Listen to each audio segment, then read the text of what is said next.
میرے گھر میں ایک افطاری تھی، اس کے افطاری سے ایک دن پہلے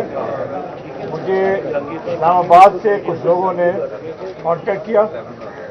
اور مجھ سے انہوں نے ایشورنس دی، یعنی یقین دہانی کرائی کہ آپ کی ملاقات، آپ کے گروپ کی ملاقات پرائم منسٹر صاحب کے ساتھ اسی ہفتے میں یا کچھ چند دنوں میں ہو جائے گی، اور ریکویسٹ یہ ہے آپ سے کہ آپ اس افطاری کو پوسٹ پون کر دیں، آگے کر دیں۔ ہم نے سارے لوگوں سے اپنے مشورہ کیا، تمام گروپ کے لوگوں سے مشورہ کیا، اور سب کا یہ خیال تھا کہ اگر یہ ایک ٹھنڈی ہوا چلی ہے اسلام آباد سے تو ہم اس کو رکاوٹ نہ بنے، اور ایک افطاری ہے اس کو ہم آگے کر دیں، افطاری کو ہم جبرتی کر سکتے ہیں، اس لیے اس وجہ سے یہ افطاری جو ہے وہ ہم نے آگے کی۔ اب اس کے بعد متوقع ہے، میں آپ کو یہ تازہ بتا رہا ہوں، متوقع یہ ہے کہ یہ ملاقات عن قریب ہو جائے گی ہمارے پورے گروپ کی پرائم منسٹر عمران خان سے۔ اچھا ترین صاحب، آپ چونکہ قریب رہے ہیں، لاسٹ ٹائم بھی ہم نے پوچھا تھا، عمران خان کی شخصیت کے بارے میں سوال ہے، وہ بے وفا ہیں، محسن کش ہیں، یعنی یاری نہیں نبھاتے یا وفا شار شخصیت کے مالک ہیں، کیا کہیں گے آپ؟ آپ کے سوال نامناسب ہے، میری اور خان صاحب کی بہت پرانا رشتہ ہے، 10 سال اکٹھے اسٹرگل کی ہے، ہم نے بہت وقت کٹھے گزارا ہے، تمام آئندہ آنے والی پی ٹی آئی کا جو ایک خاکہ تھا ہم نے وہ بنایا ہے، اور لوگوں کے ساتھ مل کے پوری ٹیم کے ساتھ، مگر یہ میں سمجھتا ہوں کہ خان صاحب کے ساتھ جو میرا رشتہ ہے وہ ایسا کمزور نہیں ہونا چاہیے۔ میں اس معاملے میں میرا کوئی قصور نہیں ہے، یہ جو ایف آئی آر انہوں نے بنائی ہیں یہ ساری بناوٹی ایف آئی آر میں پہلے بھی کہہ چکا ہوں، یہ کیس ایف آئی اے کا ہے ہی نہیں، یہ کوئی ایسی چیز نہیں ہے جو ایف آئی اے کا ہو۔ مجھے بتائیں، آپ ذرا جا کے مطالعہ کریں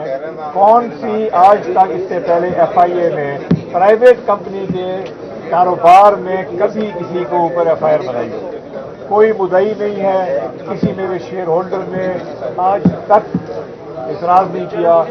بہت خوش ہیں سب میرے سے سارے، یہ کہتے ہیں جی ہم آپ کو ایف آئی آر کر کے اس میں ہم لے آئیں گے آپ ایف آئی کے نیچے۔ یہ غلط ہے، یہ کرمنل نہیں ہے، یہ فوجداری نہیں ہے۔ زیادہ سے زیادہ اگر کسی کو اعتراض ہے، بہت اعتراض ہے کسی کو، تو یہ ایس سی پی کے معاملے ہیں، یہ ایف بی آر کے معاملے ہیں، ان کے ساتھ کریں، چلتے جائیں۔ میں نے نون لیگ کے دور میں جب میں اور عمران خان کے ساتھ شانہ بشانہ کھڑا تھا اور میں نے ڈٹ کے مقابلہ کیا تھا، کھل کے مقابلہ کیا تھا، اس وقت بھی نون لیگ نے پوری میرے کاروبار کی چھان بین کی تھی، اور انہوں نے مجھے کئی نوٹس بھی بھیجے، ٹیکس کے نوٹس، اس کا نوٹس، اس کا نوٹس، اور میں ابھی تک ان کا مقابلہ کر رہا ہوں۔ مقابلے سے میں نہیں ڈرتا، میری بات سنیں، مگر یہ والا کام جو ہوا ہے نا کہ ایک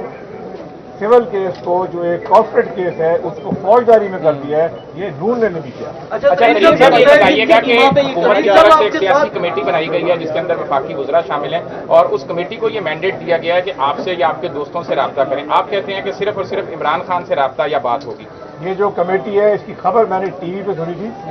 آپ لوگوں نے بریک کی تھی، کسی نے لیک کی ہوگی، مگر کوئی کمیٹی میں ہم سے کسی نے رابطہ نہیں کیا، نہ ہم رابطہ کریں گے۔ میں نے فوری طور پہ تردید کر دی تھی کہ ہم نہیں کسی کمیٹی سے ملیں گے، ہم صرف اور صرف گروپ نے عمران خان کو، یار 30 سے زیادہ لوگ ہیں، 35 سے 40 ہو جائیں گے، ان سب لوگوں نے کہا کہ سر ہم آپ کے M N A M P ہیں، آپ ہمارے ووٹوں سے یہاں پہ حکومت میں بیٹھی ہوئی ہیں، تو آپ مہربانی کر کے ہماری بات تو سنیں، ٹائم دیں۔ مجھے بڑی خوشی ہے کہ یہ اب انشاءاللہ تعالیٰ فیصلہ ہو گیا ہے، اور یہ متوقع ہے۔ ترین صاحب آپ کے دوست اس وقت کل چیف منسٹر کو ملے ہیں، تو میں صوبائی وزراء بھی شامل ہے، ارکان اسمبلی بھی شامل ہے، جو کل سی ایم کو ملے ہیں، یہ کس قسم کا سگنل تھا؟ دیکھیں، تمام دوست جن کو بلایا جاتا ہے سی ایم سے میٹنگ کے لیے، وہ پہلے میرے سے پوچھتے ہیں، گروپ سے مشورہ کرتے ہیں اور پھر جاتے ہیں، اور ملک کمان صاحب سے آپ یہ خود سنیں۔ آپ سے کیا مشورہ کر کے جاتے ہیں؟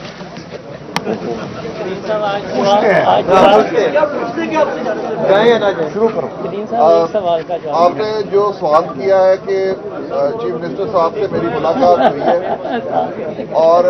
یقین مانیے جس طرح انہوں نے ترین صاحب کا ذکر کیا ہے اور انہوں نے یہ کہا کہ اس میں کوئی شک نہیں کہ جہانگیر خان ترین صاحب کی بہت زیادہ خدمات ہیں پی ٹی آئی کے لیے، اور میرے دل میں ان کے لیے بہت احترام ہے، تو میں نے کہا کہ آپ